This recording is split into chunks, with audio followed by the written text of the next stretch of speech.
सामान्य लोगों को सदैव एक ऐसे नेता की आवश्यकता होती है जो व्यावहारिक आचरण द्वारा जनता को शिक्षा दे सके। यदि नेता स्वयं धूम्रपान करता है तो वह जनता को धूम्रपान बंद करने की शिक्षा नहीं दे सकता।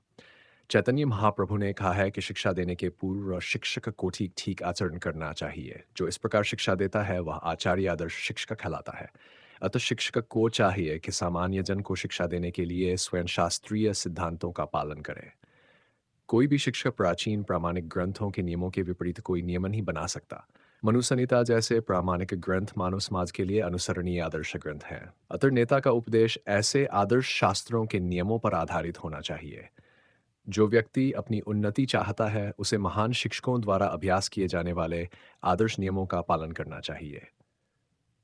श्रीमद् भागवत भी इसकी पुष्टि करता है कि मनुष्य को महान भक्तों के पद चिन्हों का अनुसरण करना चाहिए और आध्यात्मिक बोध पथ में प्रगति का यही साधन है।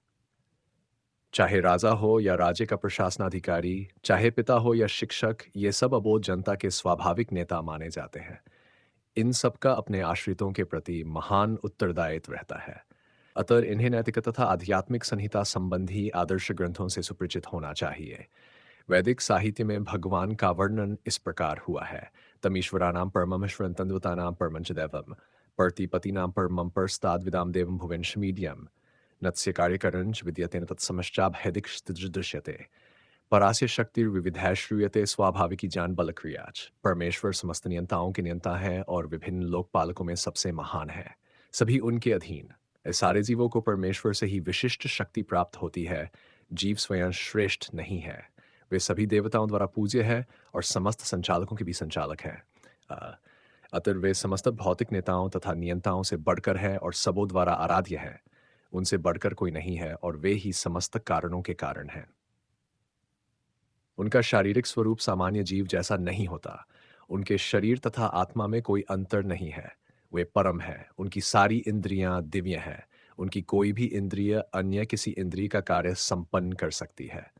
अतः न तो कोई उनसे बढ़कर है, न ही उनके तुल्य है। उनकी शक्तियां बहुरूपिणी हैं। फलतः उनके सारे कार्य प्राकृतिक अनुक्रम के अनुसार संपन्न हो जाते हैं। चूंकि भगवान में प्रत्येक वस्तु ऐश्वर्य से परिपूर्ण रहती है और पूर्ण सत्य से तत्प्रोत रहती है, अतः उनके लिए कोई कर्तव्य करने की आवश्यकता नहीं रहती। जिसे अपने कर्म का फल पाना है उसके लिए कुछ न कुछ कर्म नियत रहता है। परंतु जो तीनों लोकों में कुछ भी प्राप्त करने की इच्छा नहीं रखता, उसके लिए निश्चय कोई कर्तव्य नहीं रहता। फिर भी क्षत्रियों के नायक के रूप में भगवान कृष्ण कुरुक्षेत्र की युद्ध भूमि में कार्यरत हैं, क्योंकि क्षत्रियों का धर्म है कि दीन दुखियों को आश्रय प्रदान करें।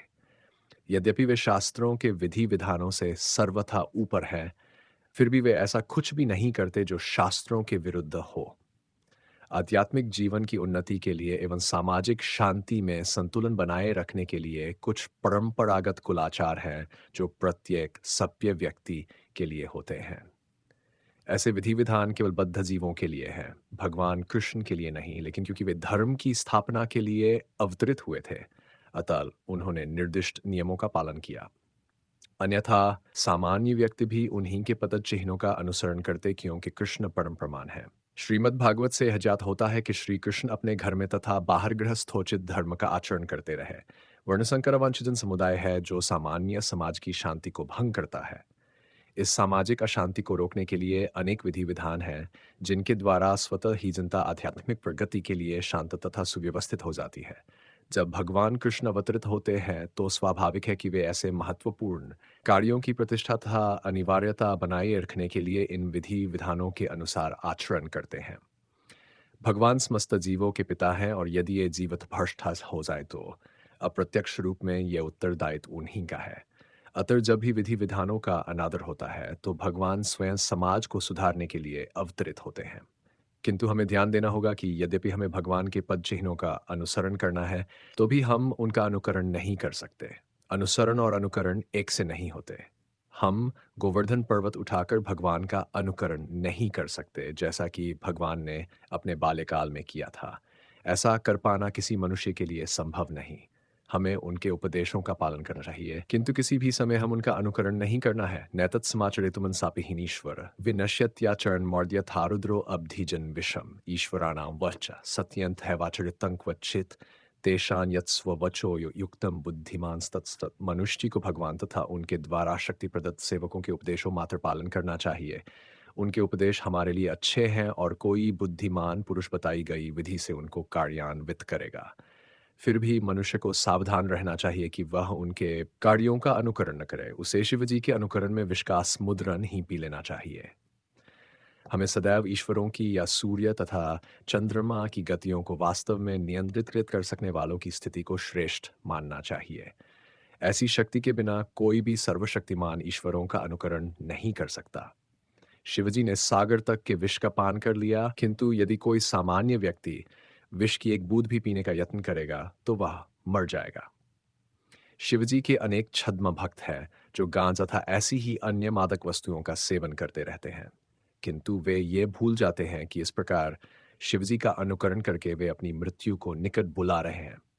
इसी प्रकार भगवान कृष्ण के ही अनेक छद्म भक्त हैं जो भगवान की रासलीला या प्रेम नृत्य का अनुकरण करना चाहते हैं, किंतु ये भूल जाते हैं कि वे गोवर्धन पर्वत को धारण नहीं कर सकते।